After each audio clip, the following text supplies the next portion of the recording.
Well, this is going to cover a few things. Things are happening on many levels, and I mean many levels.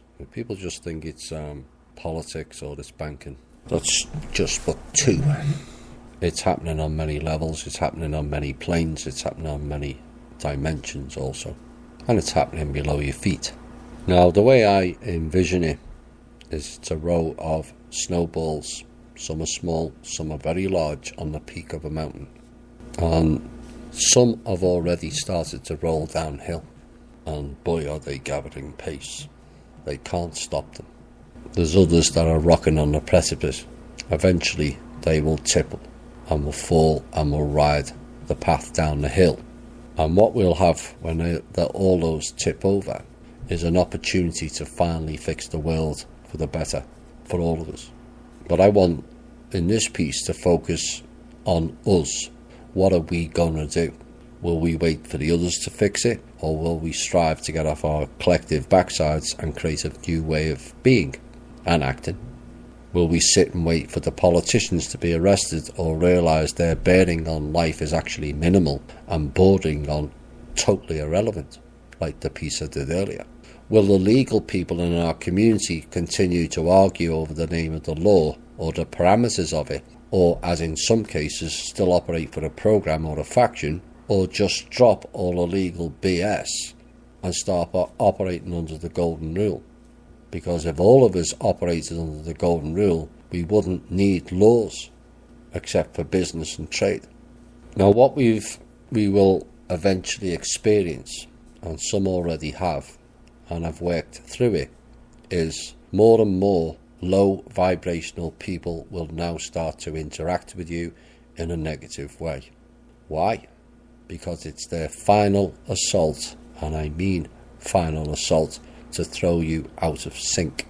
People raging, people being rude, people being angry, people being argumentative with no apparent reasoning behind it, people being service to self. Envy will raise its head, which is another trait of service to self. Engaging with these people, as I warned back in a show in November of 2016, is a pointless exercise. You will not win with low vibrational frequency people. You always lose something. And what most people neglect that you lose is your life force or your energy levels on a soul level and also the physical level. And some say, well, I convinced them on some things, but they countered back with others. Yes, because they are vampirizing your energy.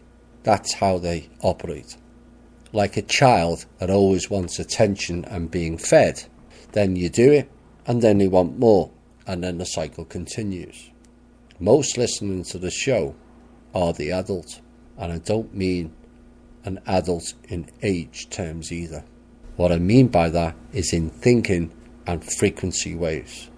You have morphed from being a child in an adult body to being nearer an adult in an adult body on the different planes, not just the physical. So these types of people and attacks will ramp up now, as they haven't heeded the warnings, messages, or really done any of their inner or shadow work. Because if they had, they wouldn't be exhibiting the above traits. They've all had plenty of time, and way too much of our time, to get a handle on things.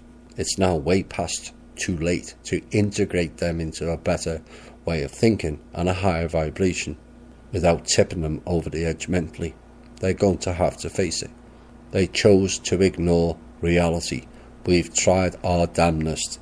Don't ever feel guilty because you weren't able to wake people out of their self-consumed mentality.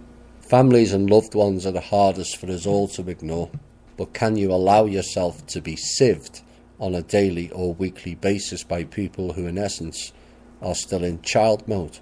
It's your choice, but continuing that exercise will come at a cost for you. If you accept those costs, that's fine.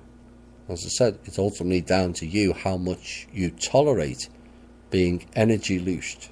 But if you don't, you have all the hard choices to make of your own path. This was never going to be easy. The journey to get here has been hard and an arduous one, filled with many potholes and side streets, but they underestimated the sheer will, tenacity, creativeness of the organic souls that are left in here at their cost. They badly underestimated us. We have come so far, and yet face our greatest task in the future still to come: how to operate with each other, including non-humans, in a way where we are not competing or consuming each other's life force. How to be personally responsible, which for many of us is for the first time in our lives. How as parents or governments we learn to not stifle the children or the people, but to teach and guide them to operate in a better way. Learn how collecting or hoarding for the you when many others have nothing is not the way we need to be. Learn how to interact in harmony with nature, learn vocational and life skills, and learn how to be content and happy again. You'd be surprised at how many people are just not content and happy because they've forgotten how to be that way. And more importantly, learn how to develop your own abilities and creativity that has been stifled and in some cases eradicated for so long.